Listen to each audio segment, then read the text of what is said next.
Welcome into Beyond the Beat with 32 Beat Writers. My name is Zach Hiduk, and today I have a special guest with us, beat writer Matt Parrino. You know, I should have verified. That is how you say your last name, That right? is. Parrino? Okay. Nailed it.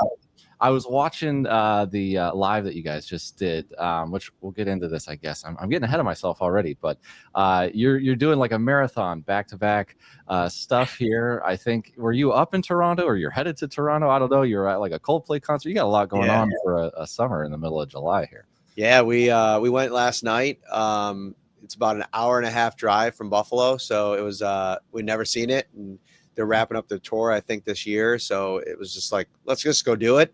And then this is, I think, podcast number 3 of the day. So we're grinding. 2 weeks from training camp, so we got to get into regular season mode here. Yeah. This is definitely the where everybody, I guess, on the beat is probably trying to either relax and or get in shape for the upcoming slaughterhouse that is the training camp for you guys. Yeah, like you said, in 2 weeks. If any of you guys who are watching don't know Matt, you can find him. He's over at Syracuse.com writing for them. Also has the Shout, the Buffalo Bills podcast.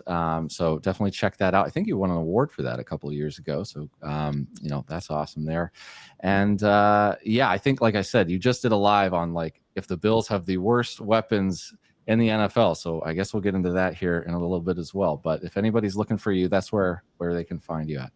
I guess we'll jump right in. Like you said, this is the third podcast. I don't want to belabor too long here, but I think the big thing probably on everybody's mind is going to be James Cook, the situation there regarding his contract. Probably every conversation you have starts with that. So I'm sorry if this is getting old for you, but when we talk about him and whether or not he's going to be holding out, I don't know exactly what we expect in 2 weeks. Give us just a little bit of a synopsis on where things are at, if there's been any updates or any rumblings about anything. Is there a specific number that he may be stuck on? I think you mentioned maybe like $15 million is some number, like some magic number around there.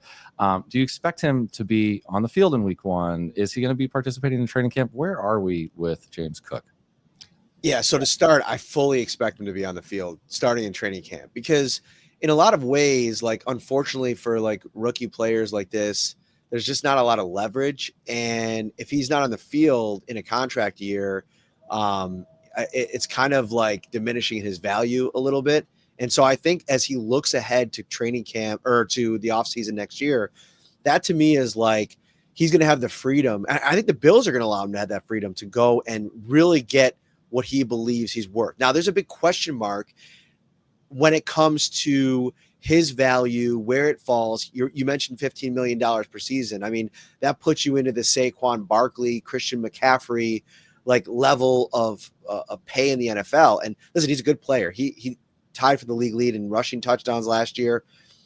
But I think there's an argument that can be made that as good as a player as he is and as important as he is to the Bills, he's also a product of one of the better run blocking offensive lines in the league. You know, Aaron Kromer's come in here over the last couple of years and did what he's done everywhere he's been. I mean, go back to that Super Bowl team in LA, back when Todd Gurley was running the ball for them.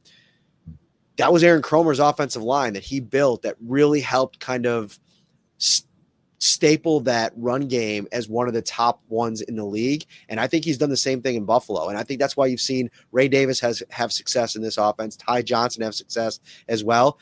You know, James Cook at times puts the ball on the ground, at times not as reliable in the passing game. In the biggest series of the season last year, down late against the Kansas City Chiefs, James Cook wasn't on the field. From everything I can gather, it's because they didn't trust him as a blocker. And so if there's a part of your game that's not in the elite tier, you're probably not going to get that elite number that you're looking for. So I guess it comes down to how much hardball does James Cook want to play? Like I mentioned, I don't think there's a lot of leverage. And I think he's looking at this season in a right way. And he said this back when he reported for mandatory minicamp is, you know, I want to go out there. I want to try to get the most money that I can. You know, his money is very important to him. And I think the best way to get the most money is to go out and do what he did a year ago and maybe improve on some of the things that I just mentioned. I don't think the Bills have batted an eye. I don't think that they're expecting him not to be on the field. But listen, it's the NFL. As the world turns, right? It's going to, if he doesn't show up, that is going to make Hard Knocks even the more worth tuning in for, I guess. Yeah. Yeah. I mean, you hit on a lot there. I think that's really interesting because we kind of just assume that if, at least I do a lot of the times, that especially if it's a running back, if they're relatively productive, they'll find a way to work something out. But yeah, in today's NFL, maybe he feels like he can go out and get something, and maybe the Bills feel like they're fine letting him do that, like you mentioned. Yeah, to have that confidence and even other advantages. You named a bunch of reasons why he could be successful outside of his own talent. And you didn't even bring up Josh Allen and the threat that he poses, right? So you add that onto a layer, and I do wonder how that goes. You talked about Ray Davis. I don't know if we hit Johnson on that, but in regards to just the passing downs, on third and fourth downs, I think the numbers that I have here is that 67% of that went to Johnson, right, on third and fourth down plays to Cook's 12%. And what game was it where that ball to the corner of the end zone there, like 20 yards, like just went through his hands? It was just brutal to see. I'm trying to remember. It had to have been a primetime game. And everybody in the comments is going to be letting me know how dumb I am for not remembering which Well, I game. can't even remember specifically which game Yeah, it is either. They all kind of mesh together. Yeah, really, really big bummers there. And so, with that being said, do we expect anything specific if he's going to be on the field? Like you said, he doesn't have a ton of leverage. In regards to how things shake out, do we see the same thing we saw last year from this group? Do you expect any changes to that? Do we see more Ray Davis than we did last year, or do we think things kind of stay the same, or they ride James Cook till the wheels fall off for the season and let him go? I think it's probably going to be very similar. The only thing that I think could possibly change is more Ray Davis in the red zone. Like those 16 touchdowns for James Cook last season, I think a lot of that comes from the ability to get the ball in those situations. And I think Ray Davis can be equally as productive with those reps, like you mentioned, in a backfield with Josh Allen, the dual threat that he is. He's probably the greatest red zone weapon in modern football. Anybody in the backfield in those situations, and we've seen Ty Johnson eat in a bunch of those scenarios too. A lot of times in the passing game, he's so good out of the backfield as a pass catcher. But I think Ray Davis's role is going to increase. And that's not necessarily going to be to decrease James Cook. I just think it's like the more you get into this thing, the more you want to see what you have in that player. And, they drafted him in the 4th round last season with James Cook already established as the starter. I think with the idea that when you're paying your quarterback $60 million and you're giving out all these other extensions, you're investing a ton on the offensive line, defensive line. They've always been willing to invest in. You've given out some big extensions, and you go out in free agency and sign Josh Palmer to a sneaky big deal at $12 million per season. Money becomes scarce. I know that we can have the argument about the cap being fake or a myth or whatever we want to talk about. There's only so many dollars for Brandon Beane to spend. And if you're going to give $15 million at a position that typically gets underpaid, then you're starting to do the math here, and it gets more and more difficult. And I think of all the players that have gotten extended over the last 8 to 10 months, I mean, you think about it started with Spencer Brown in season last year, one of the top young right tackles in the NFL. You pay at those premium positions, right? Like tackle, edge rusher, quarterback, wide receiver. You're going to pay there. Whereas James Cook, who maybe, is a really great player and important to what you do, maybe you can replicate that in a younger player in the draft. If it's not this year, next year. And oh, by the way, you already have somebody that's kind of in waiting in Ray Davis. And that's why I think that bigger role for him to maybe push back to the James Cook camp. If you go through the first 6 games of the season and Ray Davis is getting a lot of those red zone carries and he's scoring the same amount of touchdowns, I guess the pushback there is like, we can do this without you, maybe without saying it. It's a hard line to take because I do think James Cook has been valuable. He is a good player. The jump that he took from year 2 to year 3 in terms of physicality as a runner was something that nobody predicted. I think to this day still doesn't get talked about enough, but it's just about being able to replicate a skill set. And I think they could do it a little bit more at that position than others that they've chosen to pay. Yeah. And I was totally wrong on his ability to perform in the NFL in regards to Cook. I had really kind of poo-pooed him just based on his weight, like in terms of like how consistent he'd be able to be and any high amounts of usage. And so certainly was a surprise for me. And then it's equally as surprising almost to hear you say that they may not actually extend him. So as you mentioned, it is, I mean, especially for the Bills, you're not drafting in that top end of the draft. And if that's the case, you're probably not getting a right tackle, like you said, unless you pay him, you trade for him, you get something pretty serious there. So let's talk about the wide receiver room in terms of people drafted in the first round and such. Keon Coleman, big conversation, of course, last year. I don't think it was a terrible year. I mean, only 29 receptions, but it was right around 500 yards, right? So not the worst season for a rookie, but certainly at times you would have expected more.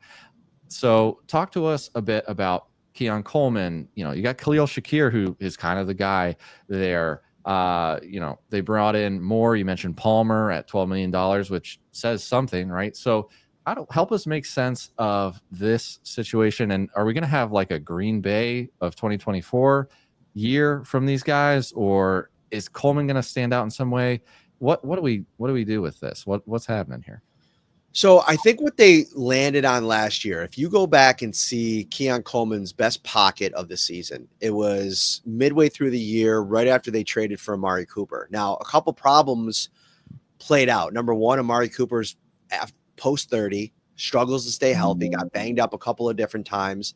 And you saw shades of the old Amari Cooper at times, and then other times he looked like, his age. And so what I think that they've pivoted to do, and by the way, in that time period, like I mentioned, Coleman had a game against Seattle, which was absolutely explosive. I mean, one-on-one against Reek Woolen, gave him the business on a couple of different plays. In the run game, just bulldozed him on a block.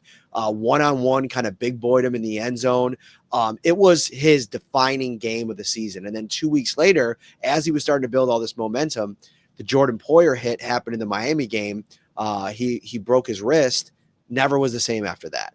And so I think they're baking in a little bit of a jump based on if he could stay healthy for the entirety of the season. And what they saw and learned in adding a true separator, a true route tactician in Amari Cooper, ability to win versus man, opposite Coleman, who had some of the worst separation advanced data in the league last season, unlocks him to a greater degree. And that's where Palmer enters the picture. For whatever reason, the Chargers never really wanted to give him lean into him as maybe wide receiver 2 there. Now they had Keon Coleman there. They had they had Keenan Allen there. They had Mike Williams there. It was hard to get him looks in that offense. Here, there is no bona fide number one. And I think why they paid the money they did for Palmer is because he fits that specific need. Opposite Coleman, now they have those different flavors. You have your guy that can win one-on-one outside. You have Coleman who could kind of be that physicality receiver at the catch point. And then you mentioned him, Khalil Shakir.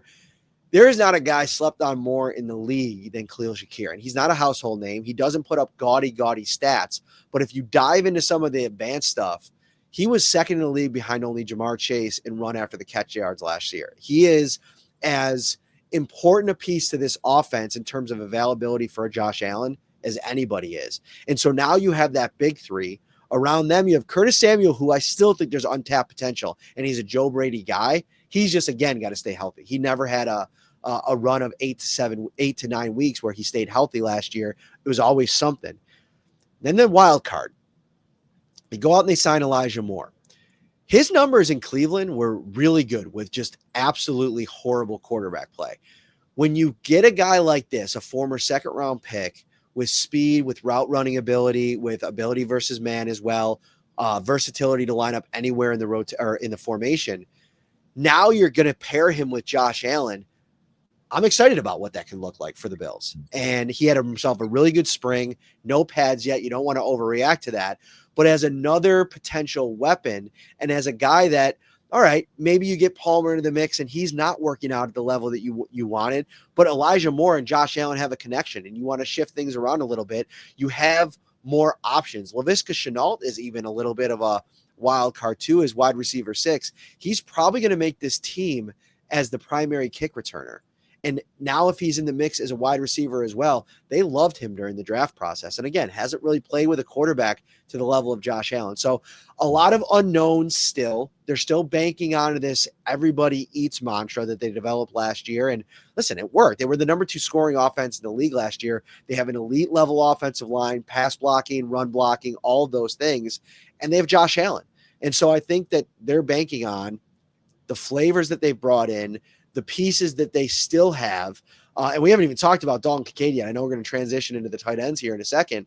That's another big component to this, that if he truly has a year 3 spike, then I think this offense becomes truly scary. And he's also got Josh Allen saying all offseason that one of his big priorities this year is to unlock Kincaid in this offense. Okay. All right. Well, yeah, let's get into Kincaid here in a second. But before we do that, let's have a word from our sponsor. It is a damn shame we only get to do a handful of rookie drafts every season. After doing all this rookie analysis, you want more bites at the apple. And that's why we have the Fast Draft Origins tournament. You draft 6 rookies, the top 4 into your lineup. It's best ball style, and it's just $5 to win a $5,000 first prize. So if you're passionate about Taj Brooks or RJ Harvey, get on Fast Draft and use your favorite creator's code to get a $50 deposit match. A $50 deposit match to go make thousands of dollars drafting the rookies that you know and love. I want an apple. Yeah. I'm going to talk to Matt Kelly about the apple. I played that, and I was like, as I was doing it, I was like, oh, last week everybody on YouTube was letting us know we got to tell them that, hey, that it was grating on their sensories. Let's talk Kincaid here. I think last year he wasn't available as much as we would hope for. I think he had 9 games started or somewhere around that last year. Yeah, only 13 games played, 9 games started. So not a full season for him.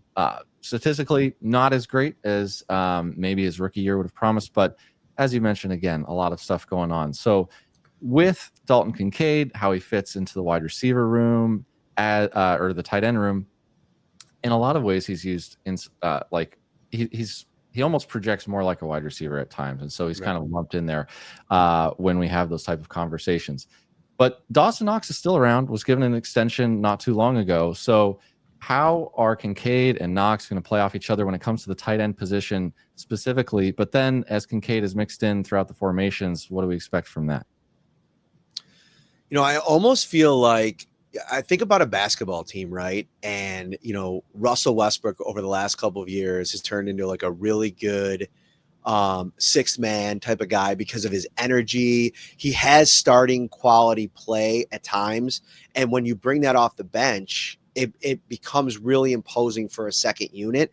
I think the Bills have struggled to maybe implement that identity with their offense, like having Kincaid come out early, especially in 11 personnel packages, and do what he does well, and then go with a more physical approach with Dawson Knox. If you remember back to 19, 20, and 21, Dawson Knox earned that extension because he was a big part of their offense. Like, big time physical. I mean, he had a couple of angry runs over the years. I remember that one against the Bengals where he laid the boom on a safety at the second level that Kyle Brandt had on his show for like 2 straight weeks. He has that in his bag, and he's a leader. He's one of the guys on this roster that Sean McDermott looks to kind of deliver the coach's message in the locker room.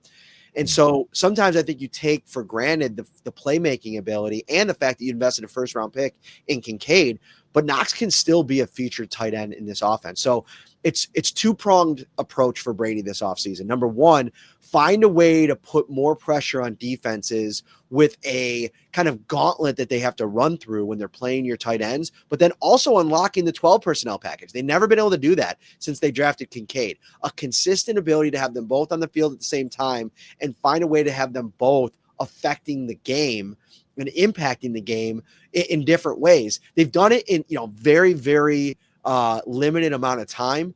But to me, that's what could also really unlock this offense even further is when those 2 guys are on the field together, you have to worry about that. And that takes pressure off of this wide receiving room that everybody thinks isn't good enough. There's not that bona fide number 1. Well, if your tight end room becomes that, now you're looking at you hate to mention the Kansas City Chiefs model because, and I got a little fly in my face here, because Travis Kelce is a future Hall of Famer, maybe the best tight end to ever play the game. but it works because he takes so much attention away from everybody else. It allows maybe a lesser room at wide receiver to operate and to have success. So I think, that's going to be the big litmus test for them this year is, can Kincaid take a step? Can they find a way to utilize Dawson Knox well? Maybe having Dalton Kincaid be the leader in targets this season. It was Shakir last year. I think it should be Kincaid this year. And Josh Allen is very motivated to make sure that happens. Now that would be something if that happened. With the 12 personnel specifically, just since you mentioned it, is there anything just in regards to their skill sets that make that particularly challenging? Either that Dawson Knox doesn't quite bring to the table, or maybe it's specifically Kincaid just in there. Is it a lack of blocking ability for Kincaid so that he can't, necessarily be in line as much, or if he is, that it's not, the defense is like, hey, we know what's happening here. Like, is there anything specific that you think might hold that up at all?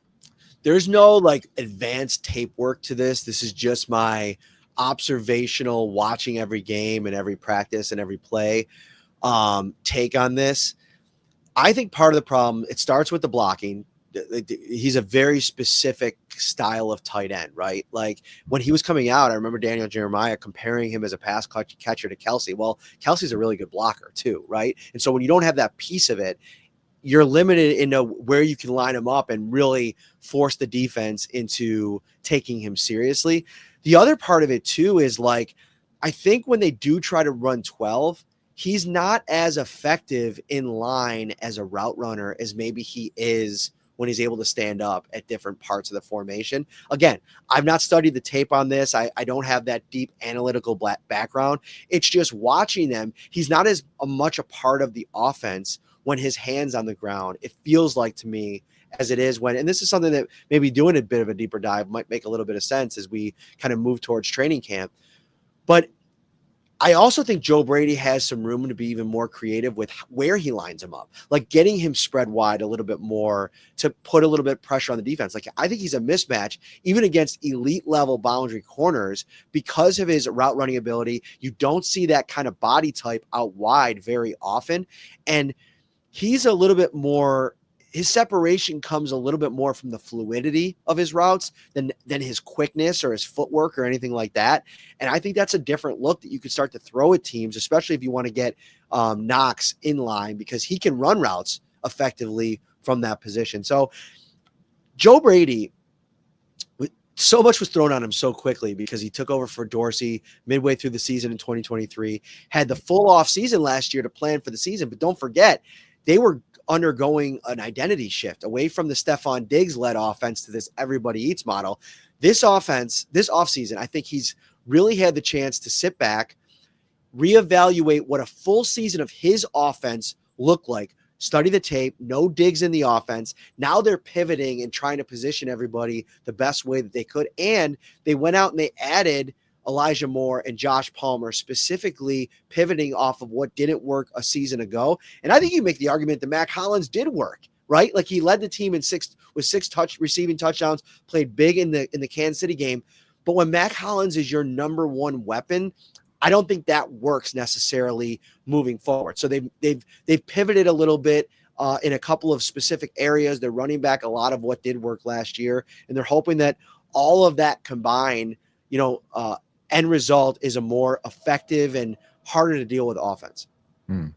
Yeah. Now Holland's still in the division, but with the Patriots. So we'll see how that works out down there. Hopefully he's not shifting into the number one position down there, because that's when I saw the worst in the NFL, I was like, well, man, they got to be at least better than their division rivals, right?